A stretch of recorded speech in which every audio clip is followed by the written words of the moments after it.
Bonjour à toutes et à tous, bienvenue sur le live, sur le face-à-face avec Walid Gapteni. Bonjour à tous. Nous sommes très contents que vous participez à notre interview. Merci beaucoup à Walid pour nous rejoindre et partager un petit peu son expérience et parler de trucs SEO et pas que. Donc Walid est un consultant SEO indépendant, donc il travaille chez Light on SEO et propose aux entreprises qui le souhaitent d'améliorer leur visibilité sur Google. Donc Walid, pour les gens qui ne te connaissent pas, est-ce que tu peux nous parler un peu plus de toi, s'il te plaît? Oui, bonjour à tous d'abord et merci surtout à vous de m'avoir invité. Walid Gapteni, donc ça vous l'avez déjà dit, j'ai 37 ans, j'habite en Italie, je suis consultant SEO et je fais aussi beaucoup de plus en plus de formations SEO, de coaching en référencement. Voilà sur le plan professionnel et sur le plan un peu plus personnel. Donc, je suis marié, papa de 2 enfants et j'ai une petite vie tranquille à Florence. Voilà. Impeccable. Super. Alors, pourquoi le SEO? Comment tu t'es lancé dans ce domaine d'activité et qu'est-ce qui t'intéresse le plus en SEO? Alors, pourquoi le SEO? Disons que c'est lié à ma toute première activité professionnelle, c'est-à-dire qu'avant donc déjà, j'ai découvert le référencement, c'était en 2007. Mais bien avant ça, en fait, j'ai beaucoup travaillé dans la vente par téléphone, donc dans la téléprospection. Et après pas mal d'années de vente par téléphone, c'est devenu de plus en plus dur. J'avais besoin si tu veux, d'avoir des contacts un petit peu plus faciles. Et donc, j'ai fait un site pour générer du lead. Parce qu'avant, à l'époque, on appelait des gens qui ne nous connaissaient pas pour essayer de les convaincre. C'était très difficile, c'était de plus en plus difficile. J'étais dans un secteur que les SEO connaissent bien, qui est la défiscalisation. Et donc, j'ai créé un site pour générer du lead, des contacts, pour que ce soit plus facile pour moi de convaincre les personnes. Et forcément, quand j'ai fait mon site, j'ai été confronté au problème de trafic.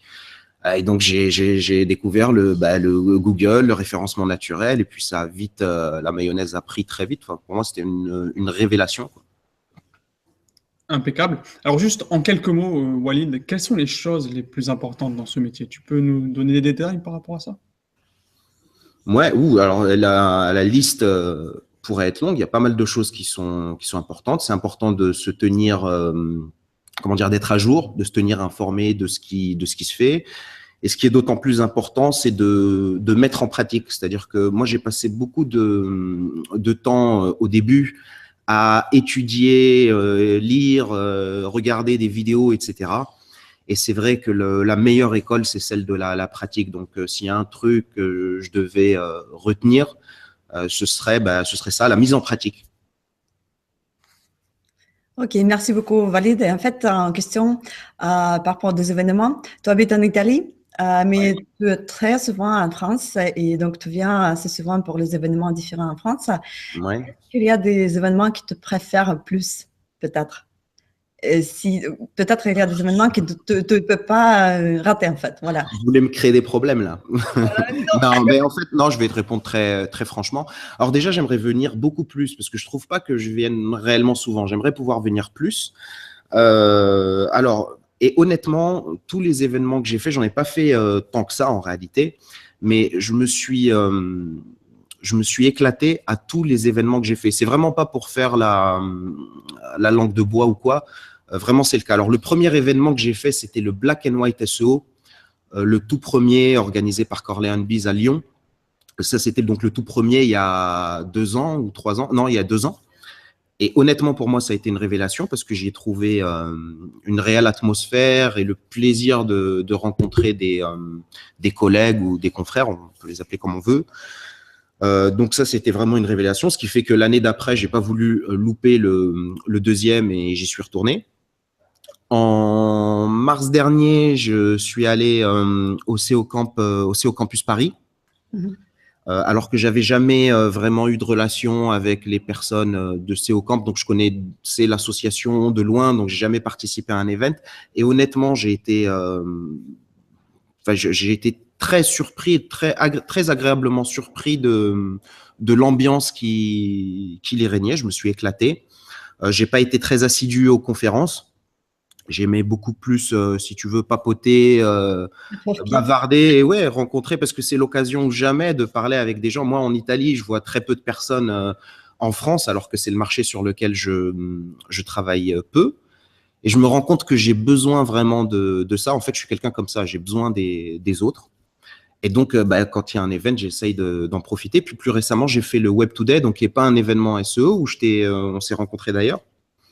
Et là, c'était c'est une autre dimension. C'est un event qui était énorme. Donc, c'est un event web, startup, tech, etc. Donc, qui n'est pas forcément SEO. Et là aussi, j'ai été bluffé par l'organisation. Enfin bon, c'était massif quand même par rapport. Donc voilà, honnêtement, il n'y a pas d'événement que je préfère parce que pour l'instant, j'ai jamais été déçu. Il y en a d'autres qui se font et auxquels j'aurais bien aimé participer. J'ai pas eu l'occasion, mais mieux vaut. Enfin, ça viendra, j'espère. Ils sont le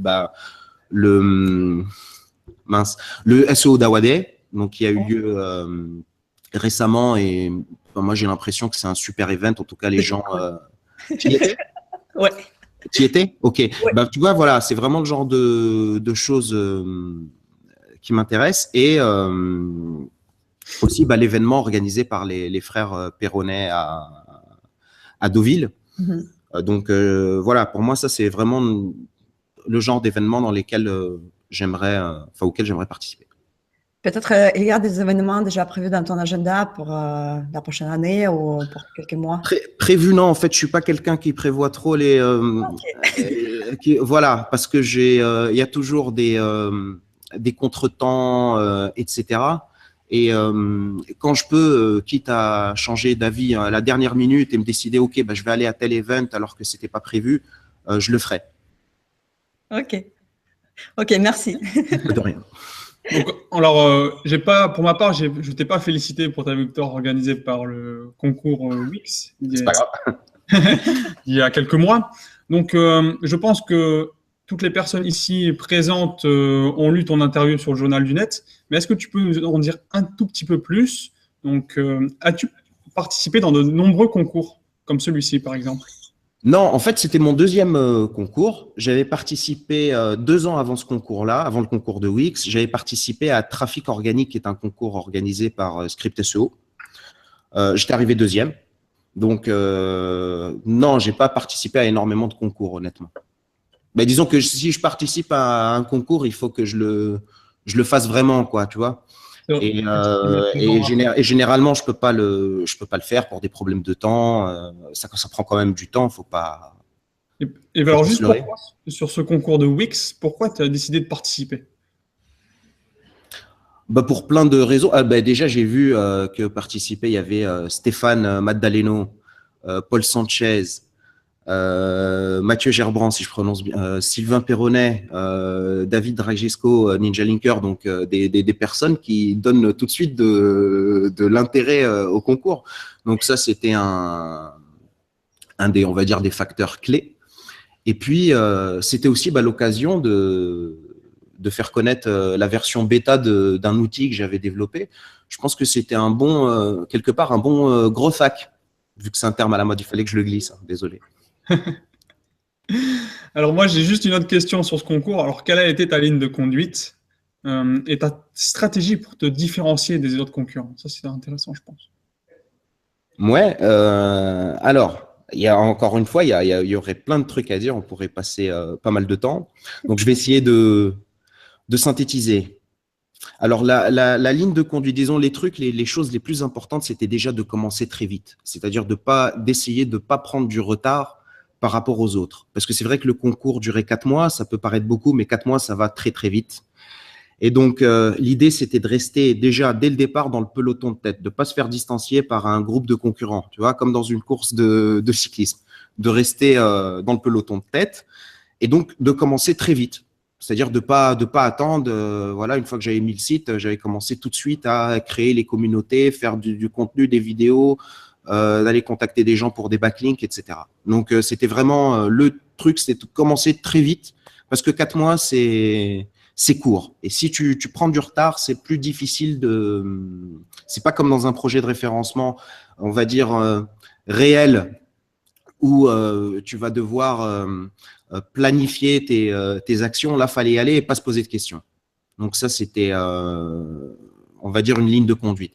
Après, au niveau de la différenciation, je pense que déjà le fait d'y aller avec un outil et pas un site qui va parler de, je sais pas moi, de SEO Hero qui va inventer un truc là-dessus ou qui va faire des articles de blog sur le SEO, comment référencer son site, etc., qui sont des choses qui sont déjà vues. Il y a des milliers de blogs SEO. Donc déjà, rien que le fait d'y aller avec un outil, c'était un facteur de différenciation. On n'était que deux, il me semble, à faire ça, donc Stéphane Maddaleno et moi. Déjà, rien que ça, c'était voilà, c'était un facteur de différenciation. D'accord. Alors, pour te placer en top position sur Google, j'ai lu dans un article que tu as dit que tu n'as pas misé sur le contenu, mais plutôt sur les backlinks. Tu nous as un peu parlé, mais est-ce que tu pourrais nous en dire un peu plus sur ça? Oui, alors, je vais nuancer un peu ce que j'ai dit, parce qu'il y a que les imbéciles qui ne changent pas d'avis. C'est parce qu'un jour, je discutais du concours avec, je ne sais pas si tu connais Nicolas Nguyen. Voilà, donc je discutais avec Nicolas Nguyen et puis je lui disais ça. Je lui disais que moi, ma stratégie, c'était pas les contenus, mais les backlinks. Et puis il m'a dit, non, mais t'es malade ou quoi? Il m'a dit, ton outil, en soi, c'est du contenu. Et il a totalement raison dans le sens où c'est vrai qu'on associe toujours la notion de contenu à du texte. Et donc, beaucoup de contenu, ça veut dire avoir des pages web. J'avais un outil, pas beaucoup de pages web, mais en soi, l'outil, c'était le contenu, puisque c'est ça, le contenu que sont venus consommer les utilisateurs du site. Donc finalement, en fait, j'avais du contenu. Mais après, c'est vrai que si tu entends par le contenu le nombre de pages, je pense que c'est ce que tu voulais dire, effectivement, j'avais pas besoin, vu ma stratégie, j'avais pas besoin d'avoir énormément de pages. Encore une fois, tu vois, mon but, c'était pas de faire un super blog sur le référencement, mais de créer une marque. Et pour créer une marque, on n'a pas forcément besoin de beaucoup de pages. Et donc, voilà, donc j'ai misé moi sur les réseaux sociaux et les backlinks. Ok. Merci. Alors, ouais, c'est pas mal. Est-ce que tu es fier de ce que tu as réalisé donc, avec SEO Hero? Oui, bien sûr. Voilà, je vais pas faire la fine bouche. Bien sûr que je suis fier. Puis il y a eu plein d'épisodes qui ont fait que c'était un accouchement qui était très long. Donc, ouais, bien sûr que je suis fier. Ouais. De plus, c'était un peu dur à la fin. C'était très dur à la fin, quoi. J'étais au fond du trou même. Donc, Et juste par rapport à ça, quel est le meilleur souvenir que tu as gardé de ta participation à ce concours? La fin. Le meilleur. Non, il y en a. Bah, la fin, bien sûr, Natalia. Après, non, il y en a plein. Honnêtement, moi, je garde pas mal de bons souvenirs. Déjà, les super trucs, je pense que c'est la communauté FR. On entend beaucoup de choses négatives ou positives sur la communauté et là ça m'a profité, mais voilà, j'ai eu la chance de voir tu vois plein de gens qui étaient derrière à pousser. Là c'était moi qui étais premier, donc mais si c'était quelqu'un d'autre ça aurait été pareil, et donc il y avait une certaine solidarité qui me laisse un très bon souvenir. Stéphane Maddaleno, dès le début du concours, il avait fait un groupe Skype dans lequel il a réuni tous les participants FR au concours. Donc, on pouvait, on papotait. Il y en avait qui étaient plus présents que d'autres. Il y en avait certains qui étaient plus bavards.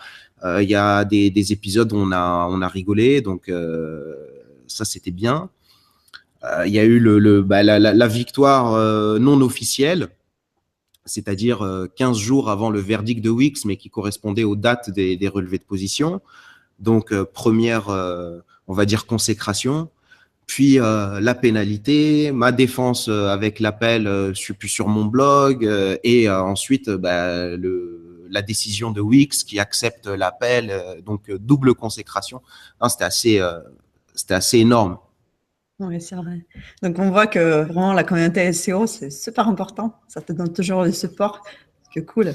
Oui, parce que en fait, même si j'avais pas, imaginons que Wix ait décidé qu'il en était autrement et que j'étais disqualifié, ça faisait quand même chaud au cœur de voir toutes ces personnes derrière toi, alors que ce sont des gens qui, certains je les connais et d'autres on ne s'est jamais croisés. Donc ça fait plaisir. Comme je te disais tout à l'heure, moi je suis quelqu'un qui est toujours, j'ai besoin des autres, tu vois, de me sentir proche, ou de les sentir proches de moi ou moi proche d'eux, et forcément ça me fait du bien. Ok, merci. J'ai une autre question. Tu as déjà parlé un petit peu que tu développes pas mal des outils. Est-ce que tu pourrais présenter quelques outils qui te développent, pourquoi et pour quel but, pour quelle raison et comment les gens peuvent utiliser en fait pour son travail? Alors, vu qu'on parlait du concours, le premier outil, je pense que j'ai mis en ligne, c'est SEO Hero. Et SEO Hero.tech, à la base, je l'ai développé parce que moi, j'en avais besoin et parce que ça correspondait tout à fait à ma façon de travailler. Donc, en fait, j'ai jamais été trop keyword-centric. Même à l'époque, on parlait pas beaucoup de sémantique, etc. dans le référencement. C'était très rare qu'on en parlait. J'ai toujours considéré qu'une page web, elle est pas juste, c'est pas une page web qui est optimisée sur un mot-clé, mais c'est une page web dans laquelle on va retrouver tout un lexique ou un vocabulaire, on va dire, inhérent à ce mot-clé. Et donc, j'ai toujours eu cette manière de travailler lorsque je voulais optimiser une page sur un mot-clé, c'est-à-dire d'aller chercher les mots qui gravitent autour d'un thème. Et donc, SEO Hero, c'est ce qui m'a permis d'automatiser ça, de rendre ça beaucoup plus facile. Donc, parce que moi, je me souviens qu'à l'époque, il y a un site qui s'appelle Allies qui vous donne des données, qui vous donne les termes qui sont présents sur une page web. Et ce qui m'intéressait, c'est d'avoir les termes qui sont présents sur beaucoup de pages web. Donc, il fallait que je fasse j'ai automatisé Allies, etc. C'était un peu du bricolage, ça marchait, mais c'était du bricolage. Et donc, voilà, j'ai décidé de faire cet outil pour ça. Et donc, aujourd'hui, n'importe qui peut aller sur l'outil, taper un mot-clé et assez rapidement d'avoir une idée de ce qui gravite autour d'un thème. Et donc, ça aide à construire des pages qui sont meilleures, à construire des clusters, des catégories qui sont mieux optimisées sémantiquement. Voilà. Très bien. Okay. Alors, est-ce que tu peux nous expliquer… Après, il y a quelques outils en plus, je pense. Ouais, sur les outils. Ah oui, donc j'ai fait Mind Map Express aussi. Alors, je me souviens qu'avec Julien Gadano, qui est de plus en plus connu, on parlait de faire… Bon, lui, il était dans son truc de full automatisation. Il voulait automatiser la structure d'un site et les hiérarchies, on va dire, sémantiques. Moi aussi, ça m'intéressait. Et donc, j'ai fait Mind Map Express qui permettait de générer des mind maps très, très vite. Bon, évidemment, des mind maps qui sont générés par l'ordinateur, donc qui ont aussi des défauts. Mais voilà, donc ça, c'est un super truc qui permet de dégrossir le travail. Donc, en fait, on lui donne une liste de mots-clés et automatiquement, l'outil va créer des branches et ranger, en fait, les mots-clés dans les bons tiroirs. Et tout de suite, ça permet en vraiment 2 minutes, lorsqu'on a une bonne liste de mots-clés, d'avoir un aperçu global sur une thématique. Évidemment, il faut arranger la mind map. S'il y a des trucs qui ne sont pas cohérents, faut les enlever. Et puis, quand Olivier Bardon, je me souviens sur Twitter, avait vu l'outil, il m'avait dit, il y a un truc que j'aimerais beaucoup, c'est clusteriser les mots-clés de SEMrush. Parce que pour l'instant, SEMrush ne le fait pas. Bon, après, vous avez bien rebondi parce que vous l'avez fait aussi. Et donc, il m'a dit, si tu arrives à faire un truc qui sépare les groupes de mots-clés dans des feuilles, avec dans le nom de la feuille le nom du groupe, du cluster, ce serait super. Donc, j'ai trouvé une classe PHP Excel, je l'ai fait. Je crois le lendemain, il l'avait, été content. Et puis, il y a plein de gens qui ont apprécié. Et puis, j'ai trouvé que c'était utile parce que moi aussi, quand on a énormément de fichiers, le truc qui prend énormément de temps, c'est de les organiser. Quand on a énormément de mots-clés, pardon. C'est ça, c'est vrai, ouais.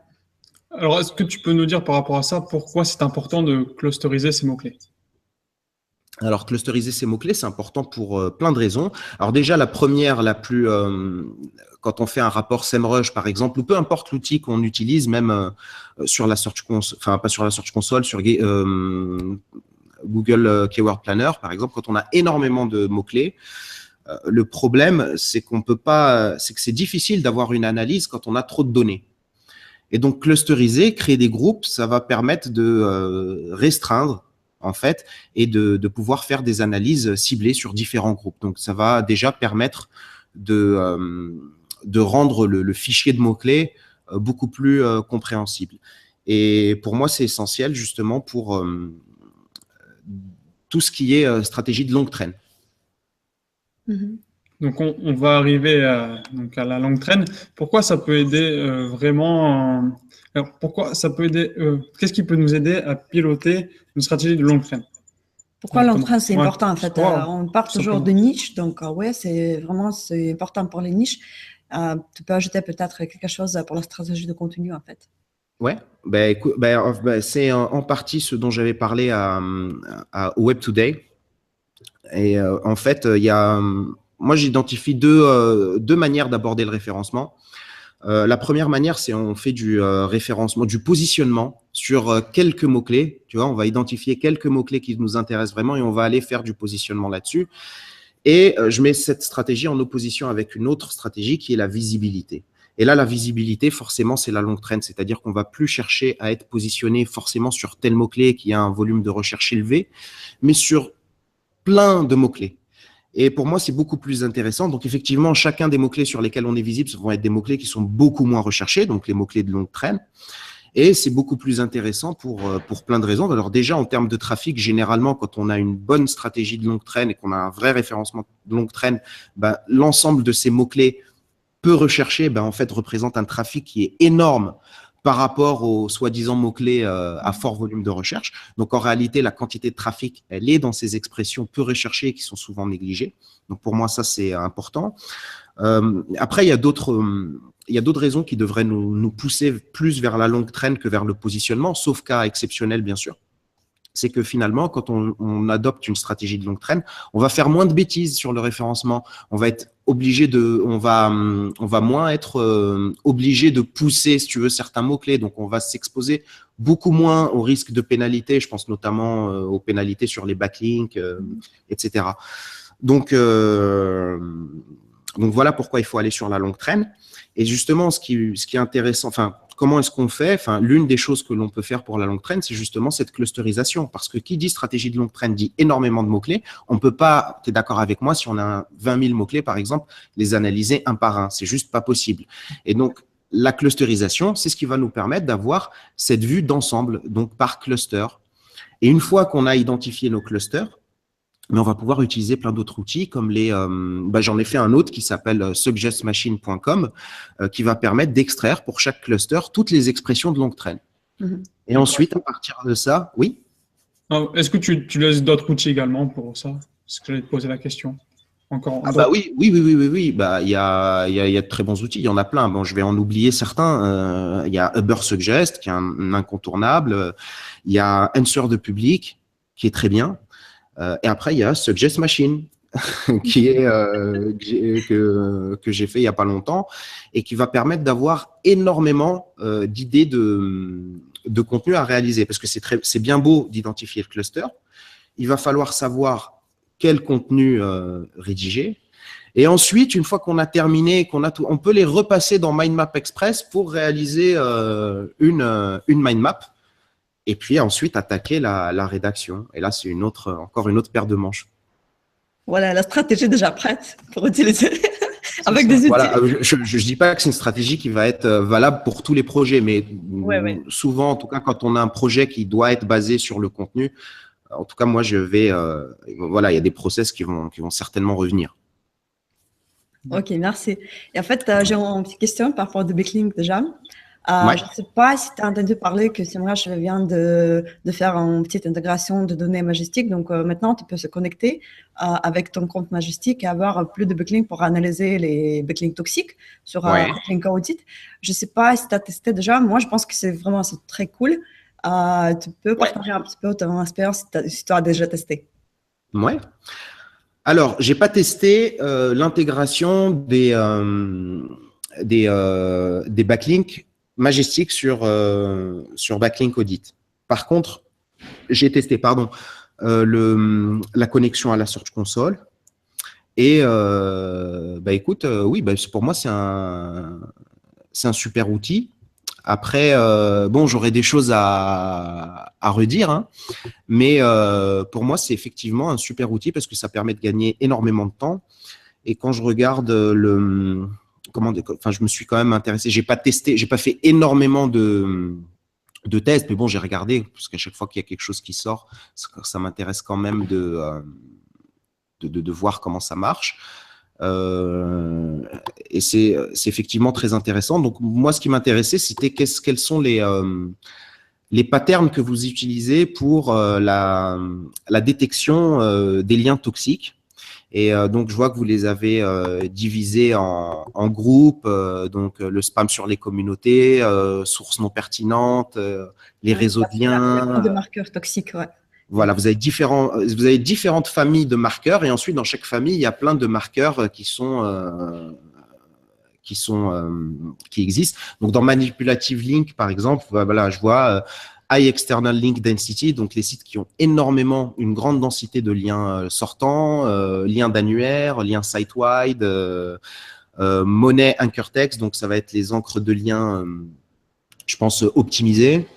Il y a guest post link, pardon. Alors ça, je ne sais pas comment vous faites pour détecter les guest posts. Donc, je demande à voir. Mais en tout cas, voilà, quand je vois les patterns que vous utilisez pour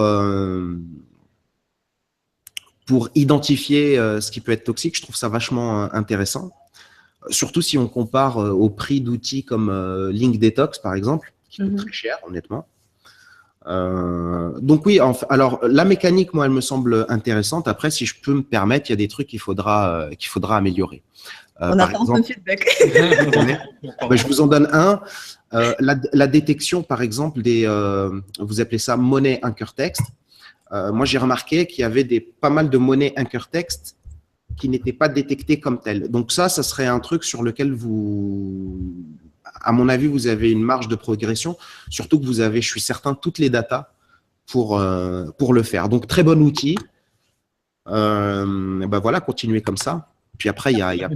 Merci beaucoup.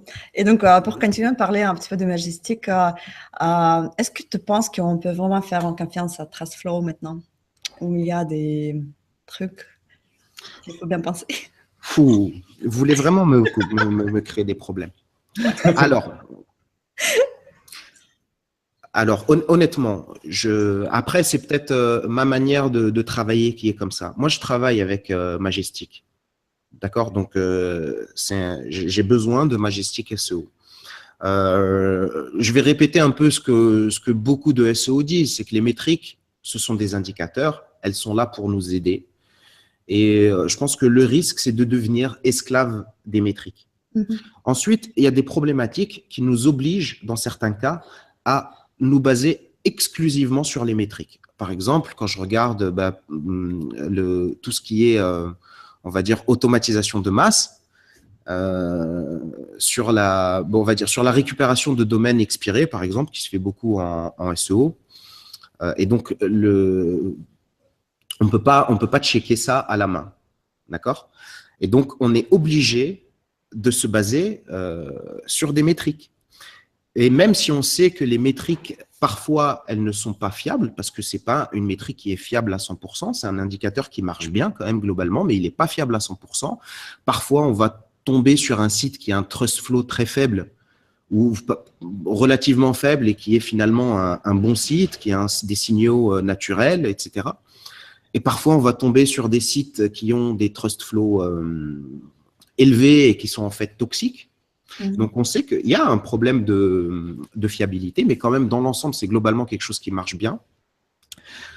Faut faire attention aussi parce que les métriques, elles sont toujours manipulables aussi.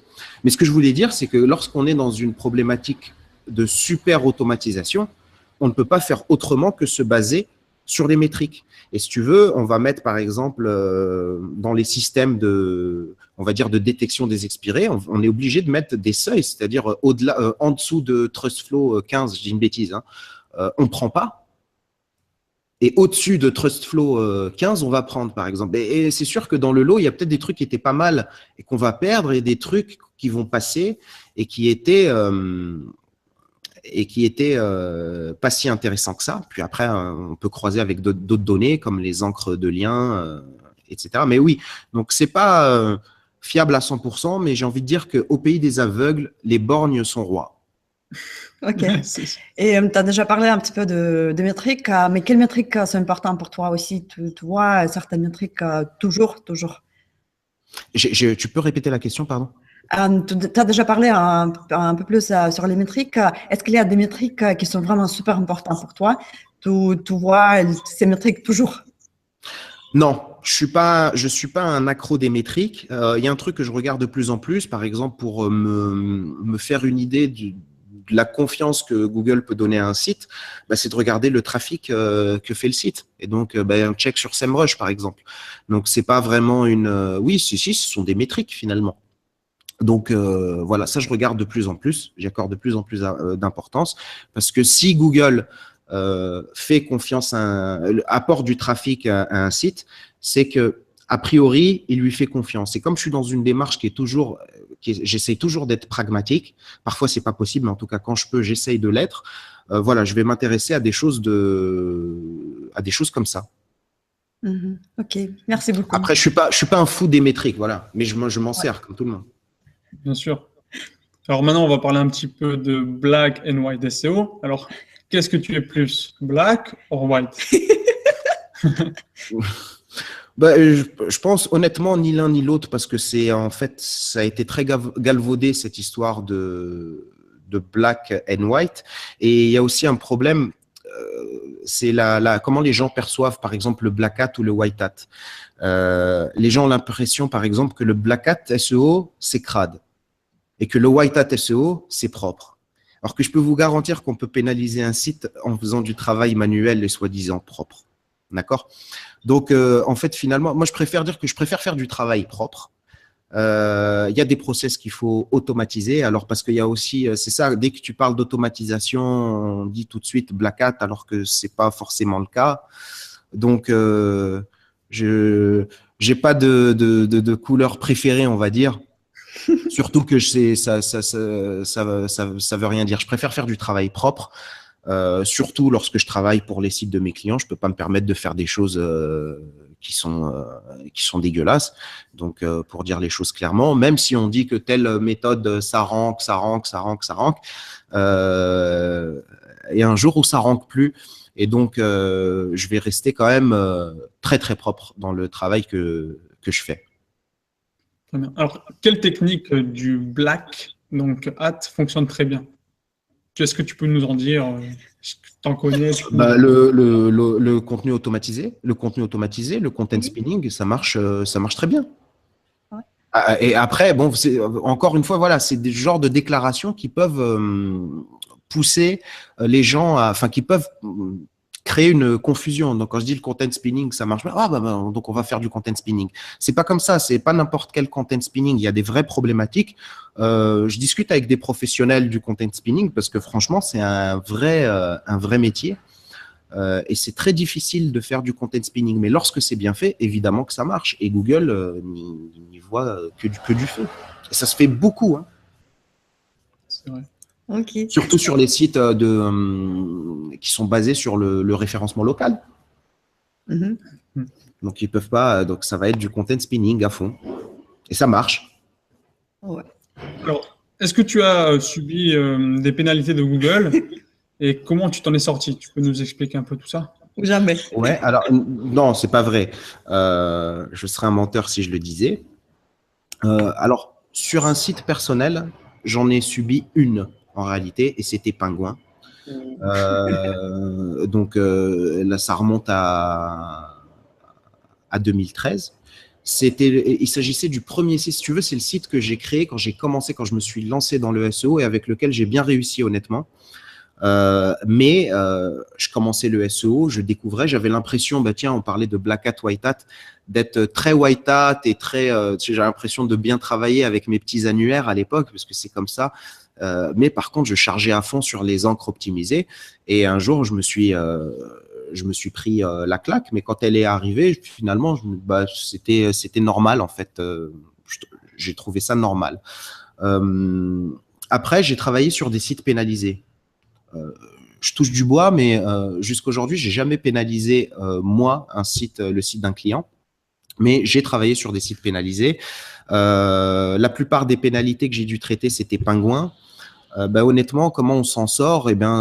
C'est simple, il faut identifier les liens toxiques. J'avais pas mal bossé avec Cognitive SEO à l'époque pour l'identification des liens toxiques. Donc, backlink audit, tout ça de SEMrush, ça n'existait pas. Hein. Et donc voilà, donc des aveux des liens. Et les sites sortent de pénalités, honnêtement, longtemps après, d'après mon expérience. Alors là, on dit, enfin, je vois que c'est beaucoup plus facile, c'est beaucoup plus rapide pour sortir de pénalités. Honnêtement, j'en sais rien, mais en tout cas, mon expérience de l'époque, c'était que c'était très, très long. C'est-à-dire que je me rappelle, sur 2 sites, il a fallu attendre plus de 6 mois, voire même 1 an avant la mise à jour, si tu veux, de l'algorithme Pingouin. Et effectivement, le site est sorti de pénalité. Mais la sortie de pénalité, franchement, c'est pas toujours une grande victoire. Tu sautes pas au plafond parce que finalement, les liens qui te poussaient avant artificiellement ont été désavoués. Donc, ils ne te poussent plus. Donc, tu sors de pénalité, tu vois que tes pages remontent dans les SERP, mais elles ne remontent jamais au niveau qui était le tien à l'époque d'avant pénalité. Okay. Et donc, tu ne récupères pas ton trafic. Tu sors de pénalité et donc, il faut refaire un référencement derrière. Et c'est pour ça que moi, ce que je conseille, alors ça va dépendre des cas, évidemment. Si c'est un projet où le rebranding est possible, je conseille honnêtement de tenter la sortie de pénalité, mais de partir tout de suite sur un nouveau projet parce qu'on va gagner un temps qui est énorme. Okay. Voilà, j'espère que ça répond à… Ouais, merci pour le conseil. De rien. Et en fait, j'ai une autre question. On voit très souvent que la SERP bouge vraiment énormément parfois. Et il me semble que ça, c'est vraiment quelque chose d'important pour les SEO. Et comment tu suis la volatilité d'un SERP? Ouais, alors je suis pas à fond dans si tu veux, dans le monitoring. Ben, j'en fais comme tout le monde, tu vois. Bah, il y a plein d'outils. Bah, il y a SEMrush, il y a Monitorank qui est très bien. Donc voilà. Après, c'est vrai que c'est pas un thème. Puis bon, il y a les comment dire, il y a les ah mince, les trucs de SEMrush, quoi, les petits. Dès qu'il y a énormément de volatilité, je veux dire, vous le mettez sur le alors ça s'appelle comment? C'est la recherche organique. Ah oui, ok. Ah, okay. Ça, c'est une autre chose. Ouais. Parce qu'en fait, on a un petit outil sensor qui te montre chaque jour qu'il y a des… Ah, ok. Le SEMrush Sensor, pardon, ok. Des nouvelles aussi. Mais je ne sais pas si tu utilisais déjà, mais c'était Raphaël, tu sais, il l'utilise beaucoup. Et… Moi, je n'utilise pas beaucoup, pour être honnête. Donc ça, c'est une très bonne source pour savoir s'il y a des gros bougements dans le SERP. Voilà. En fait, si je suis sur pas mal de groupes Skype, etc. Et je vous promets que quand il y a de la volatilité dans les SERP, je le sais tout de suite. Tout le monde se connaît. C'est ça, ouais.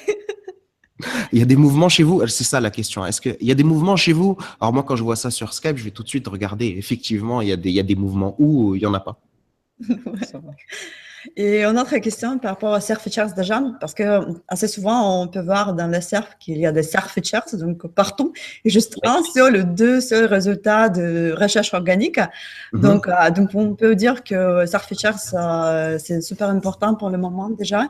Et comment tu travailles avec SERP features différents?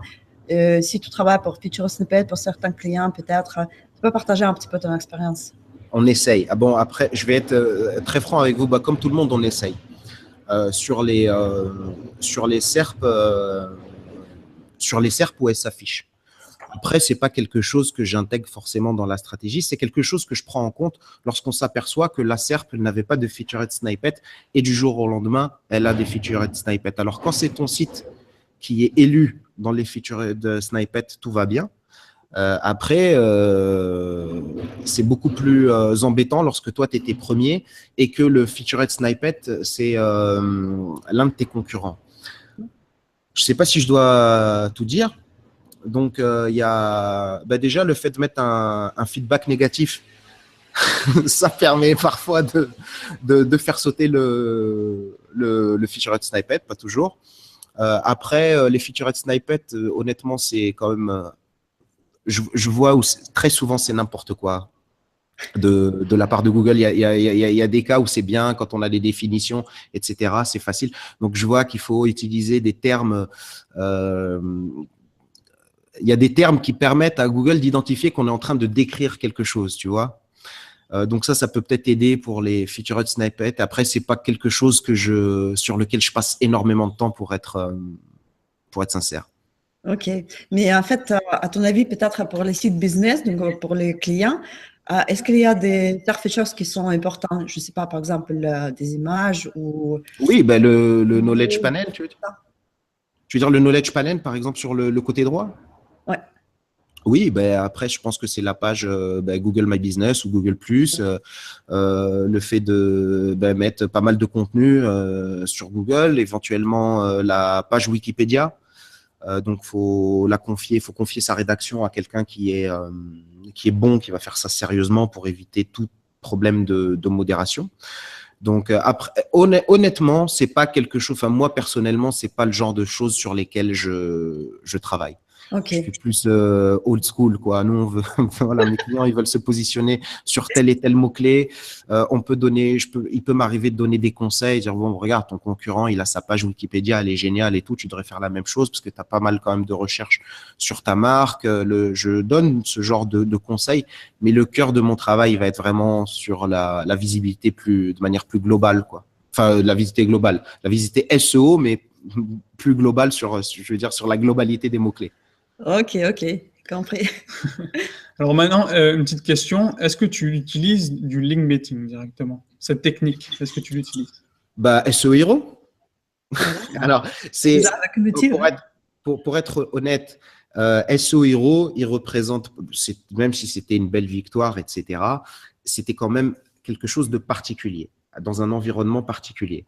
Après, le link baiting pour des projets qui en soi n'ont rien d'excitant, parce que je travaille pas qu'avec. Alors, j'ai la chance de travailler avec des clients qui ont des projets vraiment très excitants et innovants. Donc ça, c'est autre chose, et c'est eux qui, de par leurs actions, arrive à provoquer le link baiting. Et c'est pas du tout moi en tant que consultant qui arrive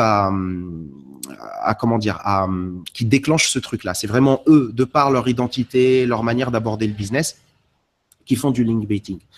Mais la réalité, c'est que je travaille aussi avec beaucoup de clients qui finalement, ils ne se démarquent pas forcément, qui attendent des miracles via le référencement. Moi, je fais pas de miracle. Donc, on est obligé de faire du link, c'est pas baiting, mais de la link building, d'accord? Ouais. Donc, de la création. Et forcément, on est quand même, on transgresse un peu les guidelines de Google. Le but, c'est quand même de faire en sorte que ça ressemble à du link baiting. Ok, merci beaucoup. Et j'ai une autre question, en fait, par rapport au SEO technique déjà. Parce que récemment, on a fait une étude sur 40 erreurs différentes. Donc, tout ce que SEO technique, crawlabilité, on-site SEO. Voilà, on a découvert, comme toujours, il y a plein de problèmes sur de différents sites qu'on a analysés. Et dis-nous, peut-être, est-ce qu'il y a des erreurs le plus importantes qui te corrigent tout de suite sur le site? Parce que je vois que tu fais audit de site aussi pour tes clients. Ouais. Est-ce qu'il y a des choses qu'il faut absolument corriger tout de suite? Oui, alors moi, très souvent, alors sur le plan technique, vraiment sur le site, hein, donc ça va être le maillage interne.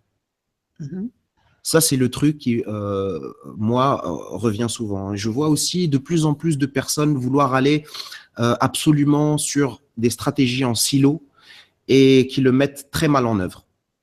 Non pas que c'est pas intéressant, ou parfois qui vont aller sur des stratégies en silo alors que c'est pas du tout ce qu'il faut faire dans leur cas. C'est-à-dire que tu arrives sur des sites vraiment dans les cas les plus extrêmes où tu arrives sur la homepage, il y a 4 liens sur la homepage et après à travers ces 4 liens, tu arrives à naviguer sur le site. Ça, c'est juste pas possible. C'est juste dommage qu'une homepage qui est la page la plus puissante du site ne renvoie tu vois, cette manière de voir le silo de manière hermétique et peut-être mal implémentée en fait. Ça, ce sont des choses que je vois régulièrement.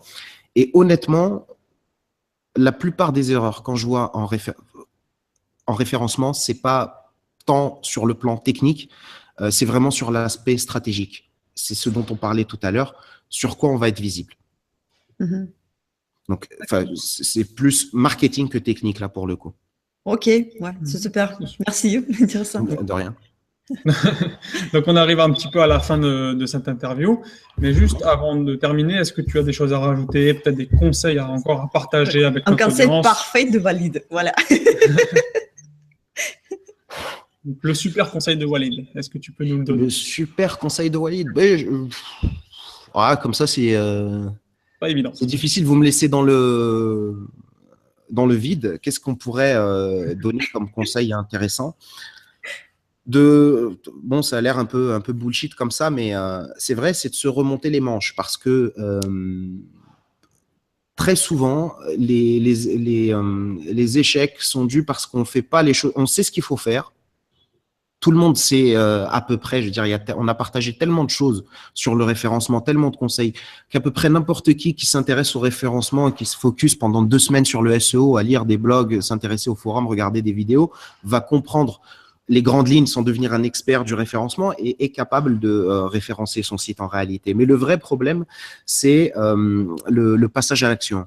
Il faut passer à l'action et ne pas remettre à demain ce que l'on peut faire aujourd'hui. Je pense notamment au netlinking, qui est quelque chose de fondamental pour moi.